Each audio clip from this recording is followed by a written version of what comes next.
Dalam segmen Sehari Menjadi kali ini, kami akan mengajak Anda untuk melihat pembuatan kecap manis. Ternyata nih kecap manis yang sering kita jumpai itu memiliki kisah yang panjang dalam proses pembuatan. Bahkan butuh waktu bertahun-tahun hingga sebotol kecap bisa tersaji di meja makan Anda. Jamur-jamurnya udah menutupi si kedelai hitamnya. Tapi baunya tuh kenceng ya, bau-bau fermentasi. Ternyata ini yang bikin rumit karena harus diaduk. Nyiprat. Iya, cara nih biar nggak nyiprat. Kecap manis. Untuk para pecinta kuliner pasti sudah tidak asing dengan penyedap makanan yang satu ini. Bahkan tidak hanya pelengkap, bumbu dapur dengan tekstur kental dan manis ini juga menjadi bahan baku utama bagi beberapa masakan di Indonesia. Wah, kalau ngomongin si hitam manis ini, kecap manis memang tidak pernah akan ada habisnya. Mau dicampur soto, dicampur bakso, nasi goreng, bahkan jadi pemanis untuk gorengan juga bisa. Saya akan habiskan makanan ini dan setelah itu saya akan ajak Anda untuk melihat gimana caranya bikin kecap manis. Tada! Sekarang saya udah ada di salah satu produsen kecap yang ada di Jakarta Selatan. Ini mau diangkut dulu ya Bang ya, kedelainya ya. Ini kedelai lokal, kedelai hitam, kita akan bikin jadi kecap. Boleh Bang, dibantu? Siap. Oke, pagi-pagi udah nge-gym, 25 kilo. Proses pertama dimulai dari sini. Kedelai hitam yang diambil dari petani kedelai di Solo, Jawa Tengah dicuci bersih. Pencucian juga tidak bisa satu kali, namun bisa sampai 3 kali atau sampai air tak terlalu keruh. Dalam sekali produksi, tempat ini mengolah 200 kg kedelai hitam untuk menjadi kecap manis. Setelah itu, kedelai akan dimasak 3-4 jam atau hingga kedelai telah matang. Pematangan membuat kedelai mudah terbelah menjadi 2 untuk diambil saripatinya menjadi bahan pembuatan kecap. Setelah itu kedelai akan disaring dan dipisahkan dengan air rebusan kedelai. Meskipun namanya penyaringan, nih si kedelai hitamnya disaring, tapi air rebusannya tidak dibuang. Di bagian bawah ini nih, ada tempat untuk menyimpannya. Kalau saya tarik dia kebuang, dan itu jangan sampai terjadi. Karena sebetulnya salah satu kunci dalam pembuatan kecap manis, ya ini nih, air rebusannya. Saya akan kasih lihat nanti kepada Anda. Kita finishin yang ini dulu, kita selesaikan yang ini dulu. Kedelai kemudian didinginkan dengan bantuan kipas angin sebelum diberi ragi. Setelah dingin, kedelai hitam diberi ragi jamur jenis Aspergillus oryzae. Bila ragi ditaburkan dalam keadaan basah dan panas, maka ragi dipastikan akan mati dan proses fermentasi tak bisa berjalan. Nah, ini yang sudah didiamkan selama seminggu, ini sudah berfermentasi ya. Tuh jamur-jamurnya udah menutupi si kedelai hitamnya, jadi agak berwarna putih. Tapi baunya tuh kenceng ya, bau fermentasi, bau jamur. Padahal saya udah pakai masker buat tapi baunya masih kenceng. Tapi baunya ini justru menjadi penanda bahwa ini sudah siap masuk ke proses fermentasi kedua. Jadi masih belum selesai perjalanan, masih panjang sebelum tiba ke rumah Anda. Turunin dulu, aduh, berat.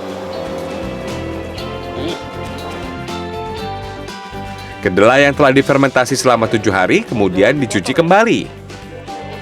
Kedelai hitam akan masuk ke proses fermentasi kedua. Pada proses ini, kedelai hitam dicampur dengan garam kasar. Gunakan adalah garam kasar dan pemirsa ini akan didiamkan atau difermentasi bagian kedua selama minimal 2 bulan. Itu untuk yang kecap kualitasnya bagus. Tapi kualitas yang spesial, yang top quality lah, itu didiamkan. Tahu berapa pemirsa minimal fermentasinya? 1 tahun minimal. Semakin lama semakin baik. Bahkan di sini ada yang sampai 2-3 tahun. Jadi kecap premium yang kita konsumsi kemungkinan besar itu bukan diproduksi di tahun ini, tapi tahun lalu, bahkan tahun-tahun sebelumnya lagi. Sangat lama. Ya, proses fermentasi yang memakan waktu berbulan-bulan sampai bertahun-tahun ini wajib menggunakan garam sebagai pengawet alami. Bila tidak, pembusukan dipastikan akan terjadi karena tempat ini tidak menggunakan pengawet kimia pada produknya. Air rebusan itu kan istilahnya mengandung ekstraknya, dari kedelai. Itu cikal bakal yang memberikan efek tekstur ke warna, aroma itu dapatnya dari ekstrak air kedelainya itu, dari rebusannya itu ya.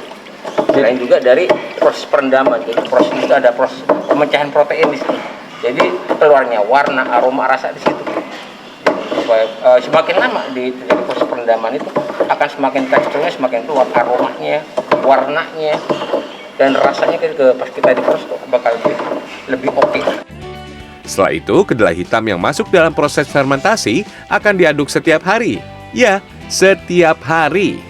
Saya pikir fermentasi ini didiemin. Ternyata ini yang bikin rumit karena harus diaduk setiap hari. Jadi bayangin ketika akan dibikin kecap yang spesial berarti harus didiamkan 1-2 tahun. Saban hari ngaduk. Kagak usah nge-gym jadi ini.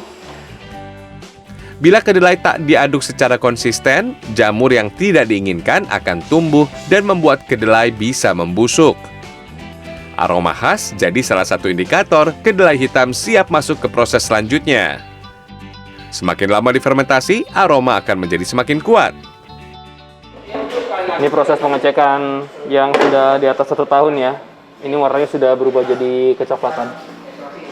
Wih, wanginya Pak. Saya pikir ketika 2 tahun kan wanginya bakal aduh sih, tapi enggak. Ini wanginya tuh mirip tauco, tapi tauconya tuh tauco yang seger gitu loh, bukan tauco yang berbau menyengat, enggak. Makanya proses pembersihan itu jadi penting. Kenapa? Kalau masih ada sisa kotoran kan dia bisa jadi membusuk ya dalam tanda kutip, jadi mempengaruhi wanginya. Proses fermentasi yang super panjang akhirnya selesai. Waktunya masuk ke bagian selanjutnya. Proses ini dinamai ekstraksi. Proses ekstraksi hanya mengambil sari pati kedelai. Dan pemirsa, inilah jawaban mengapa air rebusan selalu dipakai, kemudian dicampur bareng-bareng jadi fermentasi, karena yang dipakai itu, yang cair sebetulnya di bagian bawah ini yang dipakai.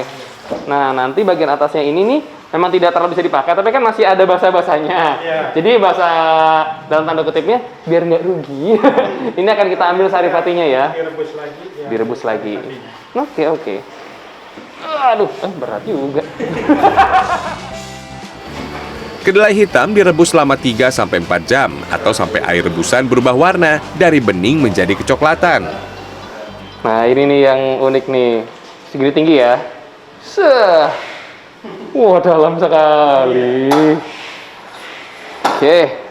Aduk pelan-pelan. Ya, kalau tadi nge-gym, yang ini sauna.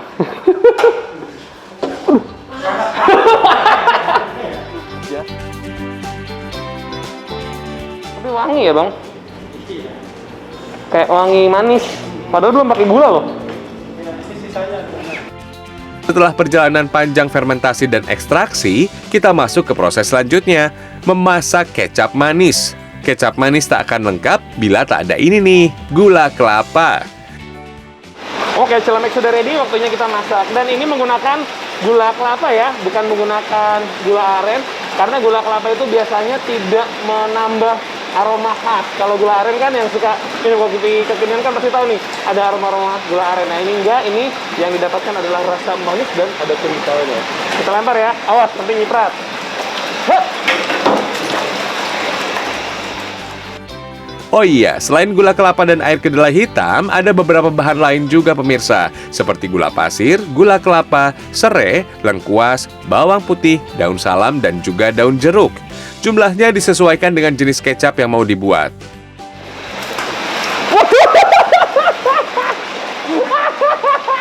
Nyiprat, nyiprat, nyiprat, nyiprat, nyiprat.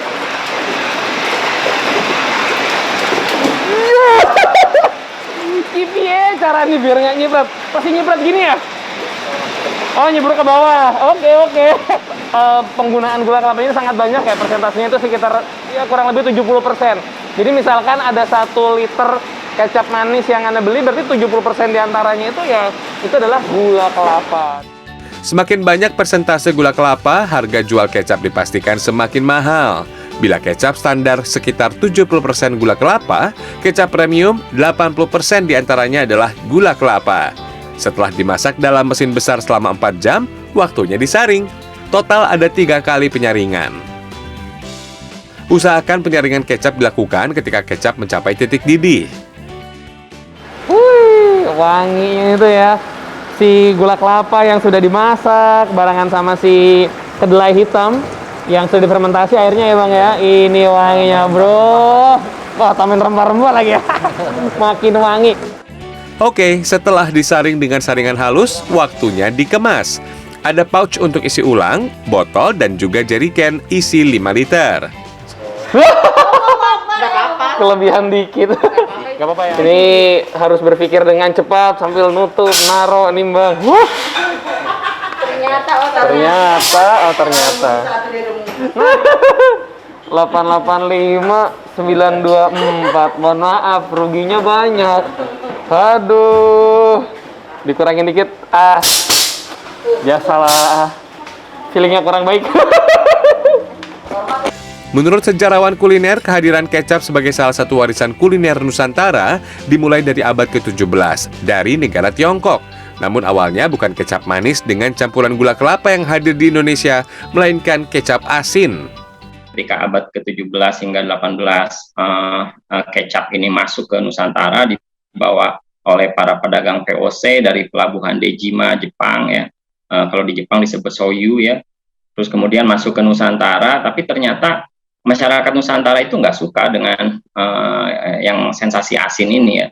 Ini yang secara kreatif mereka mengubah dan mencampurkan dengan gula merah. Ini yang membuat kenapa dari kekentalan ya beda dengan kecap asin yang cenderung encer ya.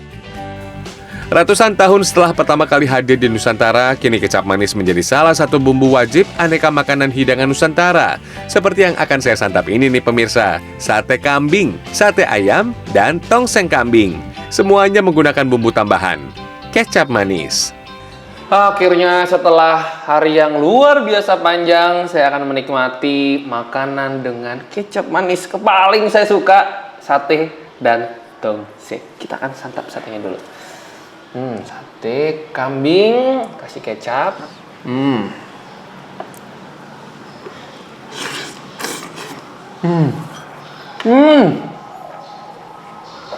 Pakai kecap manis tuh rasanya jadi lebih mantap, bikin jadi makin selera makan. Cakep banget emang, juara. Nah, sudah tahu kan kalau sebotol kecap yang ada di rumah Anda ternyata butuh proses panjang banget. Kalau mau jadi pengusaha kecap, ingat harus sabar karena butuh waktu bulanan hingga tahunan untuk membuat kecap manis. Kalau saya, kayaknya jadi penikmat kuliner Nusantara aja ya. Rian Fernando, Dwi Agung Yuldiarto, Jakarta.